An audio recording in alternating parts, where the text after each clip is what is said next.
பாதுகாப்பு இல்ல, அதுதான் ப்ராப்ளமே. அதுவே புரிஞ்சுக்க தெரியாத ஒரு தலைவனா இருக்கலாம். இவெல்லாம் தலைவனே இல்ல. சீமான் அவர்கள் மறுபடியும் திமுக அடிமை ஆயிட்டாரு சொல்லிட்டு ப்ரூவ் பண்ணினே இருக்காரு.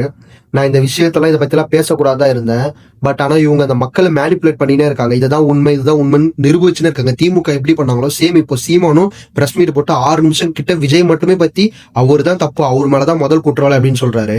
அவர் மேல என்ன பொறுப்போ அவர் தப்பை ஏத்துக்குன்னு அவங்க சம்பந்தப்பட்ட குடும்பத்துக்கிட்ட மன்னிப்பு கேட்டாரு. அவ்வளவுதான். எதுக்கு பப்ளிக்கா அது சொல்லணும்? முதல்ல அது எதுக்கு முதல்ல ஒரு கேள்வி கேட்கிறாரு? இவர் விசாரணை போயின்னு இருக்கு, அதை விட்டுட்டு இவரே ஏகப்பட்ட குற்றச்சாட்டை எடுத்து வைக்கிறாரு. கேள்வி கேட்கலாம், ஆனா இதுதான் காரணம்னு இவரே சொல்லிடுறாரு. இவர் வந்த உடனே இவர் எவ்வளவு ஒரு புரிதல் இல்லாத ஆளுன்றதுக்கு இதுவே ஒரு தெளிவான வார்த்தை. விஜய் கரூர்ல ஏஞ்சு நின்ன உடனே போலீஸ் இங்க கூட்டு வந்ததுக்கு நன்றி, அவங்க இல்லைன்னா வந்திருக்க மாட்டேன்னு சொன்னாரு. அது எதுக்கு சொன்னார்னா, அந்த பைபாஸ்ல இருந்து இங்க அந்த இடத்துல கூட்டு வந்ததுக்காக தான் நன்றினாரு. இங்க நடந்த பிரச்சனை, அவர் மீட்டிங் முடிச்ச பேர் பிரச்சாரம் நல்லபடியா பண்ணி கொடுத்தாங்க, போலீஸ்க்கு நன்றி அப்படி சொல்லல.